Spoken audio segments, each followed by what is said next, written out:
I've noticed a particularly silly take on Twitter. So, Donald Trump is trying to steal the election. Surprise, surprise. Basically, he knows that mail-in voting is going to become a thing, and he knows he can't stop it because there's no way to postpone democracy, and it's the only way that we can actually get people's votes counted. So what he's trying to do is defund and completely dismantle the USPS in order to make sure that people can't get their ballots delivered. So a lot of people are calling for Trump to be impeached. Generally in the center, and it's kind of resistance rhetoric. So, obviously, resistance liberals are not calling for Trump's impeachment for any tactical reasons, right? It's very empty, performative, oh my god, we have to, continue to resist Trump, and impeaching him is going to win us the election, right? And that's a ridiculous notion. But the left has a real problem of thinking just because resistance liberals agree with it for a stupid reason, that it must inherently be a dumb idea. And that's kind of silly. Impeachment is a political tool, and it is very useful in ways that resistance liberals don't necessarily understand. But the left has this thing where we need to be contrarian all the time and disagree with something just because the resistance agrees with it. And it's shooting ourselves in the foot. Right now, Trump is putting himself on the wrong side of the line between democracy and authoritarianism. And nothing that he does, there are ways around what he's trying to do with the USPS, obviously. Maybe it will hurt him in the number of people who turn out to vote for him, and maybe more people will take the initiative of coming out and voting because of what he's doing. But that's all stuff that, ultimately we don't have much control over that. What we do have power over is putting to task his allies in the Senate and in Congress.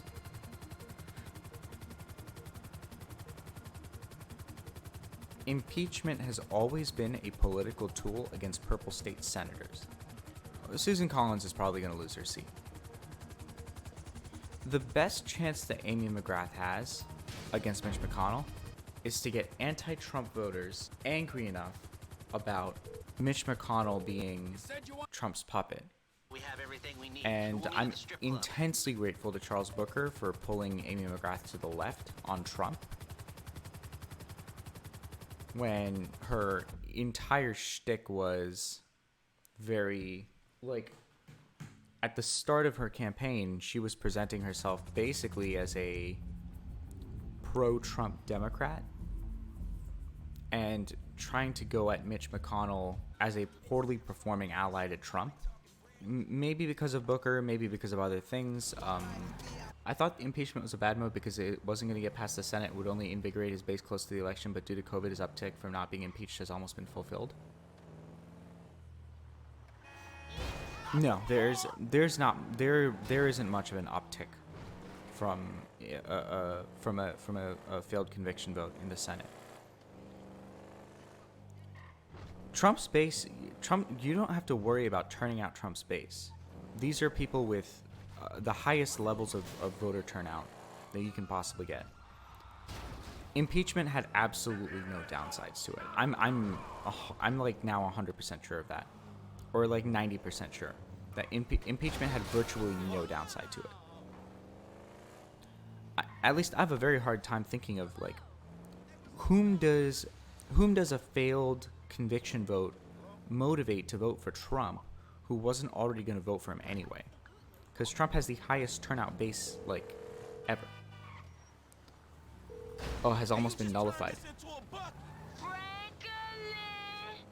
Yeah, but there isn't an uptick to nullify, in my opinion. I really don't think impeachment did any damage at all. Impeachment was never about Trump. I mean, it obviously is about Trump. So there are two There are two purposes to impeachment. One is moral. One of our biggest mistakes was not impeaching George W. Bush for essentially committing, a borderline act of genocide in Iraq. You can't call it genocide because it wasn't against a specific race, but it was a orchestrated war crime. And he should have been impeached the moment Nancy Pelosi entered office. But the second reason is political, which is you have a bunch of purple state senators who are in anti-Trump states and are trying to position as anti-Trump Republicans, but they're also facing primary challenges from pro-Trump Republicans. So if Susan Collins votes to convict Donald Trump, she's going to lose to her primary challenger from the right. If Susan Collins votes to acquit Donald Trump, she's going to lose because she lives in a purple state. There was no winning that battle.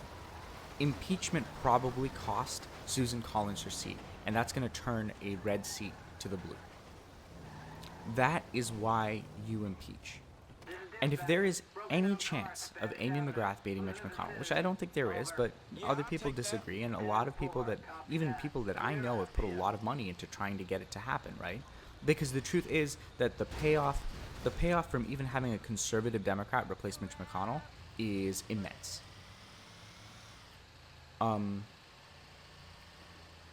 That if there is a chance for Amy McGrath to beat Mitch McConnell, it is going to be by motivating the anti-Trump vote in Kentucky. Trump's approval ratings are going way down, especially because of COVID, even in places like Kentucky.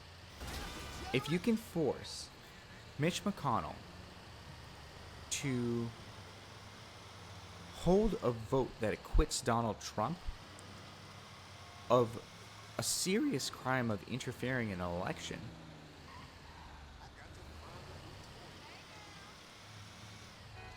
you are seriously, at the worst, you are seriously damaging the credibility of the Republican Party in the eyes of its base that's very rapidly falling out of favor with Trump. And you're keeping them torn between a Trumpian base that will never abandon him and a GOP base outside of the Trumpists that is losing their strategic allyship with him, or alliance with him, because of how horribly he's mismanaging COVID. That's the purpose of impeachment. And also, obviously, like, anytime there is a political benefit in impeachment, you should always do it, given that it is a legitimate reason to impeach someone, because you always want to create the precedent of, like, we used some vessel of political power to hold the president accountable for serious misconduct. Yes, Bill Clinton's approval rating did go up after he was acquitted, but also, like, just get me to a mechanic. I still don't have time for this right now.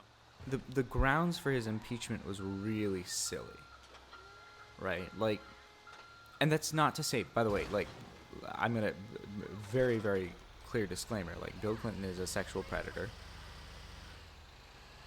Seriously unacceptable response. Having sexual relations with a 21, 22-year-old intern while you're the president of the United States is an absolute violation of any affirmative consent law, any moral affirmative consent laws that we have, or any affirmative consent dictated by moral law. Like, whether or not there were consensual relations between Monica Lewinsky and Bill Clinton, his pattern of action was clearly predatory, and the guy is very clearly a sexual predator. The grounds for his impeachment were not about whether a 22-year-old intern can truly consent to sex with a 47-year-old president of the United States. So the reason Bill Clinton's impeachment was bogus is not because he didn't commit a crime in clearly predatory behavior through his relationship with Lewinsky. It's that if he had had an affair with a 44-year-old friend from his past in the Oval Office, the Republicans would have done exactly the same thing. So yeah, like, impeachment, it's political, it's moral, and just because other people want to do it for bad reasons doesn't mean that you have to go full contrarian and just presume that there are no good reasons for it. In fact, one of the strongest vessels for left power is the political move that you want to do for good reasons and other people want to do for bad reasons, and instead of arguing with them about their reasons, just take the win. Take the W, right? Impeachment is politically beneficial. It absolutely is. It could potentially flip Mitch McConnell's seat. It's going to threaten a bunch of Republican senators who weren't in play during the last impeachment, but now who may be in play because of how COVID is affecting Trump's approval ratings. And it once again forces them to take a position on something a lot more direct and a lot more easy to spin against Trump than Ukraine. This is a direct subversion of our democracy. And to make Republican senators stand and say, we approve of Trump's behavior, is actually politically damaging to them. So why would you get up and be like, well, resistance Democrats are doing it for performative reasons? Who cares? Take the win. But I think that a lot of leftists just don't have the capacity to think beyond their contrarian, like, if the neolibs are okay with it, then I'm inherently not kind of mentality. And that is one of the biggest self-owns that the left continually performs. It's like when Nancy Pelosi endorsed Ilhan Omar, and a bunch of lefties were like, oh, if Nancy Pelosi likes her, then I guess the most left congressperson in Congress right now is no longer my friend because she's endorsed by Nancy Pelosi. I don't know. Maybe Vosh is right. Maybe we are actually allergic to winning. Or sorry, addicted to losing was the term he used.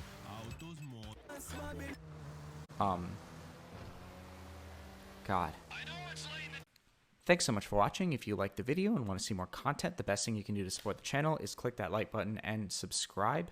I'll be covering all sorts of issues like the global right, healthcare, geopolitics, and the election. If you'd like to join the conversation live, pop into my chat. I stream live to Twitch every weekday at 1 p.m. Eastern Time. Otherwise, stay tuned for new videos. Have a great day.